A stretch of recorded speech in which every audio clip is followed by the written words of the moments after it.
mă, du-te aici. Așa nu facă bătărea. Altă noi rămânem. Noi nu facem bătărea. Hai să facem bronză. Haideți mai jos să să se vadă și nănașa. Stați așa să vie nănașii. Mulțumesc, mulțumesc. No, acum.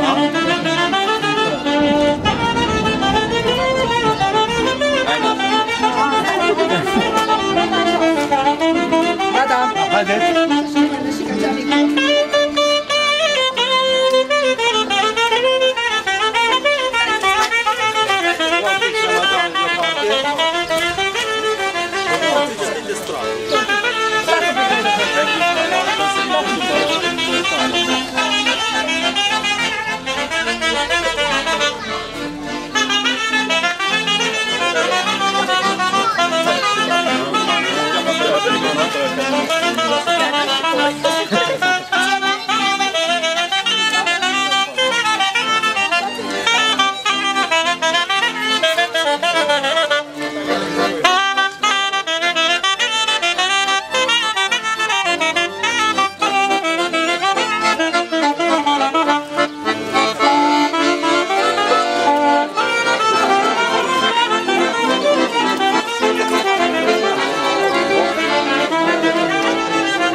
Să-i prins pe toți ca să...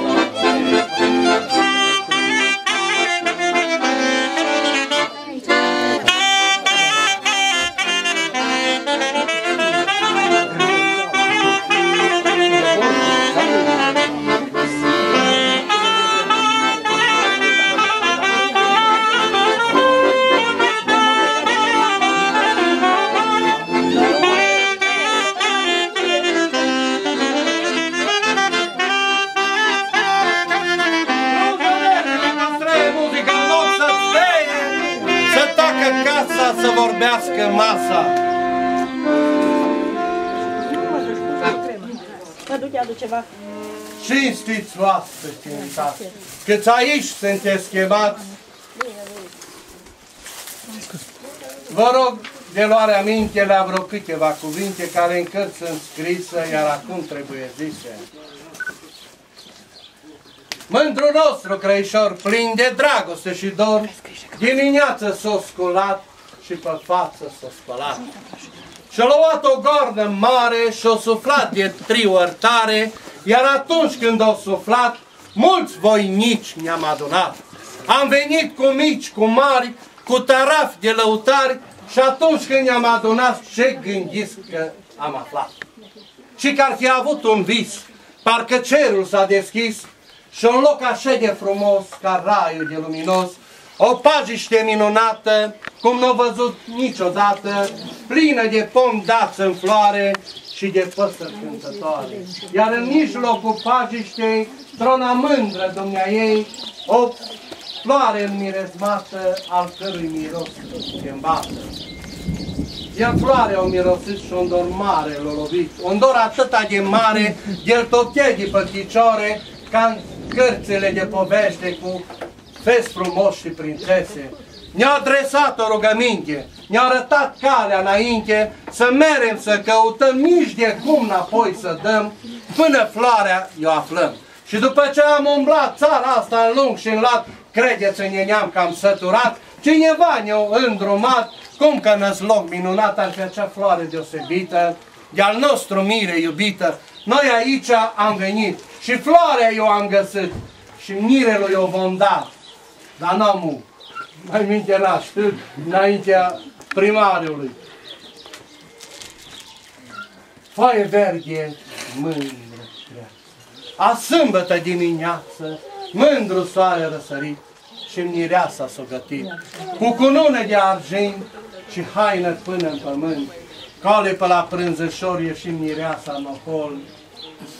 Și să ruga către soare să țină ziua mai mare. Merg soare pe cer înalt, că astăzi mi-e plecat.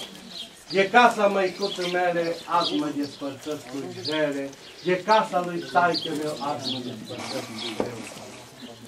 Iată acum, maică mea, o fi la ta găsită, cu mirele pentru a pleca se află pregătită. Și ce nevoie ca să plece măicuță de la tine, artrița voastră de stăține, e grabnică. Pe Tiberia și pe nu știu mai ce e, de ce? Acum grăbită măicuță de-mi iertare, că eu mă duc să tine am ales în lumea asta floare. Deși cu tine am trăit și ani de zile în casă, acum astăzi sunt mireasă. Acum dă-mi mâna scumpă, mamă, să te sărut, că te-am iubit și dacă în viața mea vreodată te-am supărat tot, ți-am greșit, că sunt silită de mulțime și nu pot să mai stau cu voi. Te rog acum, iubită mamă, să ierți greșeala dintre noi. Dă-mi o dulce sărutare și o binecuvântare. Dă-mi la toți. Tăticule, ce ți-ai crescut copila ta frumoasă, sosit la timpul potrivit, să se căsătorească, să plece astăzi de la tine cu milă să privească, căsuța, masa unde a stat și vatra părintească, grădina cu miros plăcut și straturi înflorite de busuioc sau trandafir sau alte flori mărunte. Mi-e greu când las în urma mea o gradă așezată, azi mai ales când plec din ea pe poartă, dragă tată. Dă-mi și tu, dragă, mâna, dragă tată, să te sărut. Că te-am iubit și dacă în viața mea vreodată te-am supărat ori ți-am greșit, lasă rău spre iertare și îmi dă binecuvântare, ca pe drumul ce pornesc norocul să mi-l găsesc. Mai ia-ți mireasă ziua bună, nu crede că spun de glumă, de la strus mândru de flori, de la frați, de la surori, de la dragii tăi bunici care se găsesc aici, de la măicuța bătrână, în 2 exemplare, că ai 2 aici, care te-o purtat de mână și pe drum și pe cărare, până ce te-ai făcut mare.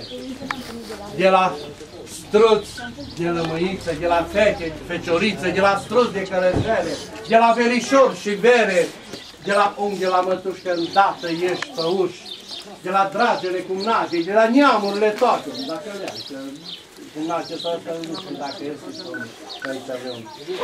Nu te ascunzi. De la vecini, ori vecine, că-și cu toți ai trăit bine. De la străzi, de lămâiță, de la fete, fecioriță, de la străzi de busuioc, de la copii din joc, de la struz de asomie, de la iubitul din tine și el. Că nu te ascunde. Nu ești bine. Primește la el care e viața și bărbatul nu te păcăta. Gândește că nu-i bine, în sensul că nu-i om de acel. Ca păi cu alaiul tot înainte la preot îți îngenuncheam în doi și-a dat darul peste voi, apoi vi-ți întoarce acasă, el mire și tu mireasă și străin bine sau rău, cum va ajuta Dumnezeu? Eu mai multe nu vorbesc, că nu vreau să plictisesc, ba încep să mă bâlbăiez, nănașile de le privesc.